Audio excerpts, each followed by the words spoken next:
ಇರುವಂಥದ್ದು.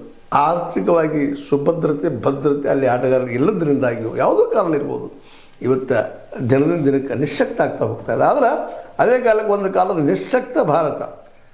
ಯಾಕಂತಂದ್ರೆ ಈ ಒನ್ ಡೇದಲ್ಲಿ ಸಹಿತ ಆರಂಭದಲ್ಲಿ ಸೆಲೆಕ್ಷನ್ ಆಗಿರಲಿಲ್ಲ. ಇದು ಅಂಥ ಒಂದು ವೀಕೆಸ್ಟ್ ಆಫ್ ದ ಕ್ರಿಕೆಟ್ ಇತ್ತು ಒನ್ ಡೇ, ನಂತರ 2020 ಅಲ್ಲೇ.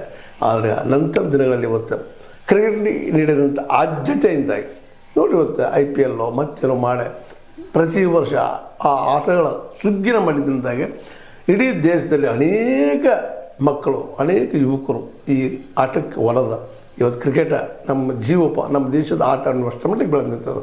ನಿಜವಾಗಿ ನಮ್ಮ ದೇಶದ ಆಟ ಹಾಕಿ.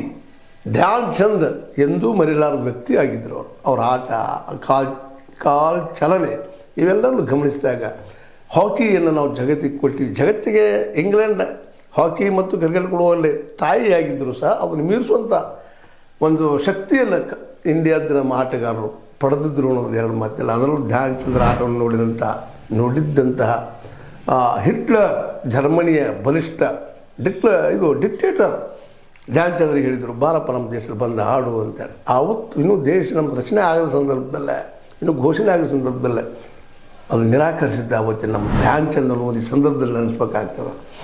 ಅದೇ ಕಾಲಕ್ಕೆ ಇವತ್ತಿನ ಆಟಗಾರರು ಕ್ರಿಕೆಟಲ್ಲಿ ಇವತ್ತು ಯಾಕೋ ಏನೋ ಹಾಕಿಗೆ ಅಷ್ಟು ಪ್ರಾಶಸ್ತ್ಯ ಅಥವಾ ಒಂದು ಪ್ರೋತ್ಸಾಹ ಸಿಗ್ತಾ ಇಲ್ಲವೋ ಏನೋ.